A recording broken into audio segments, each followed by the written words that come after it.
30 अक्टूबर 1984 की शाम उड़ीसा की राजधानी भुवनेश्वर में एक सभा आयोजित थी। मैदान में हजारों की ठसाठस भीड़ और मंच पर खड़ी थी प्रधानमंत्री इंदिरा गांधी, जिन्होंने अपने भाषण में कहा, आज मैं जिंदा हूँ, शायद कल न रहूँ। आगे वो बोली, मैं जीवित रहूँ या नहीं रहूँ, और जब तक मुझ में सांस है तब तक सेवा ही नहीं जाए, और जब मेरी जान जाएगी तो मैं कह सकती हूँ कि एक एक खून का खतरा जितना मेरा है, वो एक एक खून एक भारत को जीवित करेगा। इस स्पीच के ठीक 27 घंटे एक और शाम आई। टीवी पर इंदिरा गांधी की खबर थी, लेकिन इंदिरा गांधी नहीं थी। उस वक्त इंटरनेट नहीं था। पूरा देश खबरों के लिए अखबार, टीवी और रेडियो पर निर्भर था। दोपहर से हर तरफ ये खबरें फैल रही थी कि इंदिरा गांधी की हत्या कर दी गई है, लेकिन हर देशवासी शाम 8 बजे का इंतजार कर रहा था, क्योंकि उस वक्त दूरदर्शन पर न्यूज आती थी। शाम हुई, टीवी खुला, सामने सलमा थी। सलमा, जिनके कान के पीछे लगे गुलाब से भारत का हर शख्स उन्हें पहचानता था, लेकिन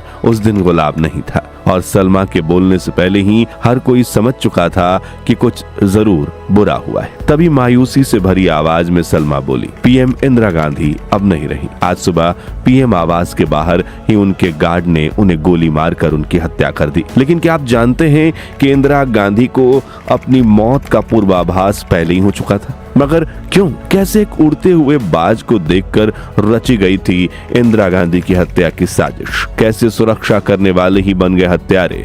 और कथित तौर पर इंदिरा गांधी के हत्याकांड में शामिल बलबीर सिंह को क्यों रिहा कर दिया गया था? जानेंगे इस रोंगटे खड़ी कर देने वाली वीडियो में, तो बने रहिए वीडियो के अंत तक। साल 1980 में जहां दिल्ली में एक बार फिर इंदिरा गांधी की सरकार बनी, वहीं पंजाब में खालिस्तान मूवमेंट अपनी चरम सीमा पर पहुंच चुका था। इसकी शुरुआत 1929 में हुई थी, जब मास्टर तारा सिंह ने सिखों के लिए अलग देश की मांग रखी थी, जिसे खालिस्तान कहा जाने लगा। आजादी के बाद 1966 में जब पंजाब का पुनर्गठन हुआ, तो हरियाणा और हिमाचल प्रदेश को अलग कर दिया गया और सिखों के लिए पंजाब राज्य बनाया गया।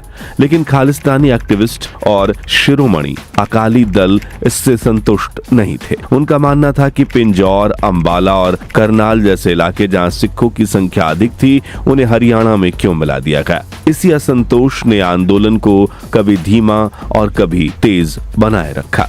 इसी बीच 1980 के दशक में इस आंदोलन का नया चेहरा मिला जनरैल सिंह भिंडारवाले ने पंजाब के युवाओं को अपने भाषण और धार्मिक अपील से जोड़ना शुरू किया। शुरुआत में उन्होंने शांतिपूर्ण आंदोलनों की राह अपनाई, लेकिन जल्द ही उनकी रणनीति हिंसा की ओर बढ़ गई। धीरे धीरे उन्होंने अमृतसर के स्वर्ण मंदिर को अपना गढ़ बना लिया, जहां हथियारों का जखीरा छिपाया जाने लगा। अब दिल्ली में बैठी इंदिरा गांधी इस बढ़ते तनाव को लेकर गहरी चिंता में। आखिरकार 1984 में उन्होंने सेना प्रमुख जनरल अरुण श्रीधर वैद्य को अपने दफ्तर बुलाया। लंबी बातचीत और गहन विचार विमर्श के बाद इंदिरा गांधी ने ऑपरेशन ब्लू स्टार को मंजूरी थी। इस ऑपरेशन का मकसद था स्वर्ण मंदिर परिसर से मिलिटेंट्स को बाहर निकालना। 1 जून 1984 को ऑपरेशन ब्लू स्टार शुरू हुआ और 10 जून तक चला। इसमें बड़ी संख्या में सिख मिलिटेंट्स मारे गए, लेकिन साथ ही सैकड़ों निर्दोष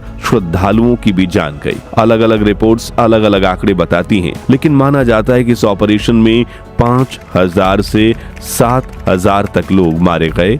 21 जून से सेना ने मंदिर पर नियंत्रण ढीला कर दिया, ताकि श्रद्धालु फिर से वहां आ जा सके। 30 जून को खुद इंदिरा गांधी गोल्डन टेम्पल पहुंची। उन्होंने गुरु ग्रंथ साहिब के सामने मत्था टेका और वहां हुई हिंसा और रक्तपात पर गहरा दुख जताया। लेकिन उस दिन शायद उन्हें भी एहसास हो चुका था कि अब उनका जीवन पहले जैसा सुरक्षित नहीं रहा। कहीं ना कहीं उनके मन में चेतावनी हो चुकी थी कि इस फैसले की कीमत उन्हें अपनी जान देकर चुकानी पड़ सकती है। इसलिए अपनी मौत से पहले 15 अगस्त 1984 के दिन इंदिरा ने अपने भाषण में ये कहा था, कुछ ऐसे लोग हैं, कुछ ऐसे तबके हैं जो जाति के नाम से समाज को चोट पहुंचाते हैं, धर्म के नाम से धर्म को ही धक्का पहुंचाते हैं, प्रांतीयता के नाम से देश को आघात करते हैं। ये है हमारी कमजोरी। उधर खालिस्तान के समर्थक गुटों के मन में इंदिरा गांधी को लेकर नफरत और गुस्सा भरा हुआ था। इसलिए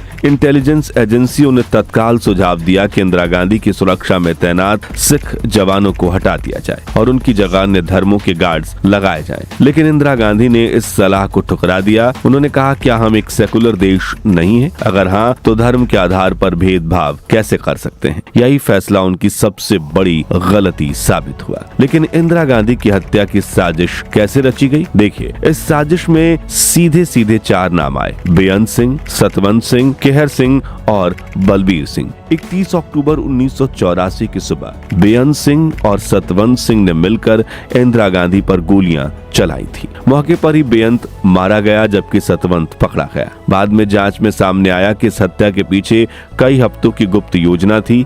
पुलिस चार्जशीट के मुताबिक ऑपरेशन ब्लू स्टार में पहले बेअंत सिंह बहुत धार्मिक नहीं था, लेकिन उस ऑपरेशन के बाद उसका नजरिया पूरी तरह से बदल गया। वो अक्सर अपने अंकल केहर सिंह के गुरुद्वारे में जाने लगा। एक दिन कथा सुनते सुनते वो अचानक रो पड़ा। तब केहर सिंह ने उससे कहा, रो मत, बदला ले। यहीं से बेअंत के मन में इंदिरा गांधी को मारने का ख्याल पक्का हो गया। सितंबर 1984 में इस प्लान में बलबीर सिंह भी शामिल हो गया। दोनों पीएम हाउस में तैनात थे और वहीं पंजाब के हालात पर बातें होती रहती थी। तभी एक दिन पीएम आवास पर एक पेड़ पर अचानक एक बाज आकर बैठा। सिख परंपरा में बाज को गुरु गोविंद सिंह का प्रतीक माना जाता है। बेअंत सिंह और सतवंत सिंह ने इसे गुरु का संदेश समझा कि ऑपरेशन ब्लू स्टार का बदला लेना ही होगा। उसी वक्त दोनों ने ठान लिया कि अब यह मिशन पूरा करना है। इसके बाद हत्या की साजिश ने रफ्तार पकड़ी। 14 अक्टूबर को बेअंत सिंह ने गुरुद्वार मोती बाग और आरकेपुरम सेक्टर 6 के गुरुद्वारे में जाकर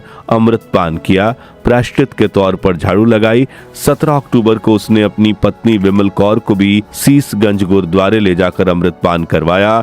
उसी दिन उसने पहली बार अपने साथी सतवंत सिंह को भी इस मिशन की बात बताई। सतवंत भी तुरंत तैयार हो गया। इसके बाद तीनों बेअंत, सतवंत और केहर गुप्त मुलाकातें करने लगे। अब बेअंत को डर था कि सतवंत कहीं धोखा ना दे दे, इसलिए उसने सख्ती से कहा, अगर तू पीछे हटा तो मैं तुझे ही गोली मार दूंगा। इसके बाद योजना के तहत 30 अक्टूबर को सतवंत ने अपने साथी कांस्टेबल किशन से ड्यूटी बदलवा ली। बहाना बनाया, यार मेरा पेट खराब है, तेरी पोजीशन के पास टॉयलेट पड़ता है। इसी तरह बेअंत ने रात की ड्यूटी छोड़कर सुबह की ड्यूटी ले ली और फिर आया वो दिन 31 अक्टूबर 1984 की सुबह। जैसे इंदिरा गांधी अपने आवास से निकली और ऑफिस की तरफ पैदल बढ़ी, तभी बेअंत सिंह ने अपनी सर्विस रिवॉल्वर से उन पर फायर कर दिया। गोली लगते इंदिरा गांधी जमीन पर गिर पड़ी। तभी उसने अपने साथी से चिल्लाकर कहा, देख क्या रहे हो, गोली चलाओ। बस अगले ही पल सतवंत ने अपने ऑटोमेटिक कार्बाइन तान दी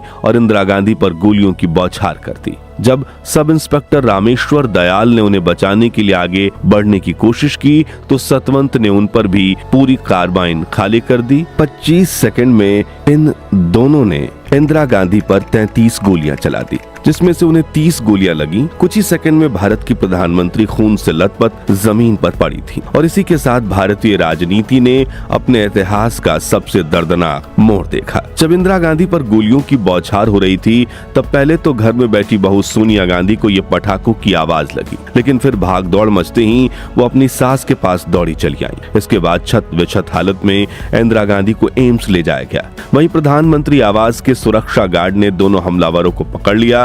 रिपोर्ट्स की माने तो दोनों ने सरेंडर किया था, लेकिन कुछ ही देर बाद बेअंत सिंह ने पकड़ छुड़ाकर भागने की कोशिश की और उसे गोली मार दी गई। एम्स में उनकी जान बचाने के लिए 80 बोतल खून चढ़ाया गया, लेकिन दोपहर के 2:20 पर डॉक्टर्स ने पीएम इंदिरा गांधी को मृत घोषित कर दिया। हालांकि कुछ लोगों का कहना था कि पीएम इंदिरा गांधी की मौके पर ही मौत हो गई थी। इसके बाद तो एक तरफ तो आनंद फानन में राजीव गांधी को प्रधानमंत्री पद की शपथ दिलाकर संवैधानिक और पॉलिटिकल वैक्यूम को भरा गया, वहीं दूसरी तरफ देश में सिख विरोधी दंगे भड़क उठे जिसमें हजारों लोगों की जानें गईं। अगले दिन यानी 31 अक्टूबर को इंदिरा गांधी की अंतिम यात्रा निकाली गई और प्रधानमंत्री को इस तरह से खोकर देश भर की जनता सन्नाटे में आ गई। दूसरी तरफ दिल्ली पुलिस और जांच एजेंसियों की पूरी टीम इस जघन्य कांड की गुत्थी सुलझाने में जुट हुई थी। मौकाए वारदात वक्त से ही 2 लोगों को गिरफ्तार कर लिया गया, बेअंत सिंह और सतवंत सिंह, लेकिन बेअंत सिंह तो उसी वक्त मारा गया। इसके बाद अगले 3 दिनों के भीतर पुलिस ने 2 और नामों को हिरासत में लिया, केहर सिंह जो बेअंत सिंह का रिश्तेदार था और बलवीर सिंह जिस पर भी इस विभत्स साजिश को रचने का आरोप था। इसके बाद अदालत में मुकदमा चला और तीनों सतवंत, केहर और बलवीर सिंह पर गंभीर आरोप दर्ज हुए। जैसे जैसे सुनवाई आगे बढ़ी, दोनों पक्षों की दलीलें सुनी गईं। आखिरकार निचली अदालत ने तीनों को फांसी की सजा सुनाई। फिर शुरू हुआ ऊपरी अदालतों में अपील का सिलसिला। ये एक हाई प्रोफाइल केस था और जैसे ही ऊपरी अदालत में सुनवाई शुरू हुई, बचाव पक्ष की ओर से देश के सबसे बड़े वकील मैदान में उतारे गए, राम जेठमलानी, पीएन लेखी और आरएस सोढी। उनकी कानूनी दलीलों की वजह से कई बार फांसी की तारीख टल गई, लेकिन जब यह मामला सुप्रीम कोर्ट में पहुंचा तो पुलिस की दलीलें कमजोर पड़ने लगी। कोर्ट ने विशेष रूप से बलवीर सिंह के खिलाफ पुलिस के दावों को हास्यास्पद बताया। पुलिस का कहना था कि बलवीर 1 महीने तक अपने पास साजिश के कागज के लिए घूमता रहा। सुप्रीम कोर्ट ने कहा कि क्या यह मुमकिन है कि एक पुलिसकर्मी यानी बलवीर सिंह इतना बड़ा सबूत अपने पास रखे और घूमता फिरे। इसके अलावा सुप्रीम कोर्ट ने यह भी माना कि बलवीर को गैर कानूनी रूप से 33 दिन तक हिरासत में रखा गया था। आखिरकार कमजोर सबूतों और अभियोग पक्ष की लचर दलीलों की वजह से सुप्रीम कोर्ट ने बलवीर को बरी कर दिया, लेकिन बाकी 2 अभियुक्त सतवंत और केहर सिंह की फांसी की सजा बरकरार रखी। अब बारी थी सजा को अंजाम देने की, लेकिन इन दोनों की फांसी भी कई बार टलती रही, यहाँ तक कि दिसंबर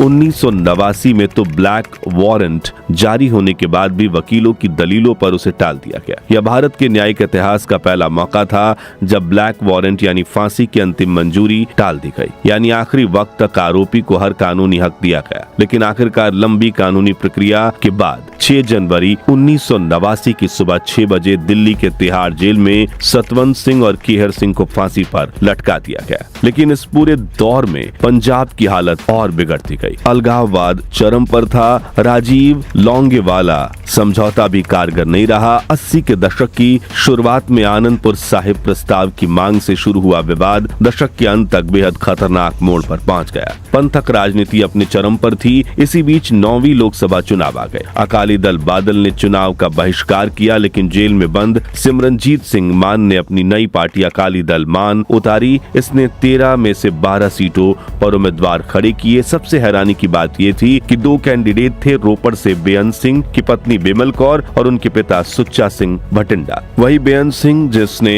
इंदिरा गांधी पर गोली चलाई थी। उस वक्त देश भर में कांग्रेस और राजीव गांधी के खिलाफ बोफोर्स घोटाले की आंधी थी, लेकिन पंजाब में कांग्रेस विरोध का असली कारण था ऑपरेशन ब्लू स्टार, खालिस्तान आंदोलन और 1984 के दंगे। नतीजा ये हुआ कि अकाली दल मान ने 7 सीटें जीत लीं। इनमें सिमरनजीत सिंह मान, विमल कौर और सुच्चा सिंह भी शामिल थे। हालांकि केंद्र में पीवी सिंह सरकार बनने और बाद में नरसिंहा राव के दौर में हालात धीरे धीरे बदलने लगे और वहां के लोगों ने लोकतंत्र को एक और मौका दिया। तो दोस्तों, अगर उस रोज इंदिरा गांधी की हत्या नहीं हुई होती तो क्या आज भारत की राजनीति की तस्वीर कुछ और होती? और प्रधानमंत्री के रूप में श्रीमती इंदिरा गांधी ने देश की बागडोर कैसे संभाली? क्या वो सच में भारत की सबसे मजबूत और दूरदर्शी नेता थीं? अपनी राय हमें कमेंट्स में बताइए। इस वीडियो को जितना हो सके लाइक और शेयर करके लोगों तक पहुंचाइए, हर भारतीय तक ये वीडियो पहुंचे। और ऐसी ही अनसुनी अनकही कहानियों के लिए चैनल को सब्सक्राइब करके पास वाली घंटी बजाना मत भूलिएगा। जय हिंद, जय भारत।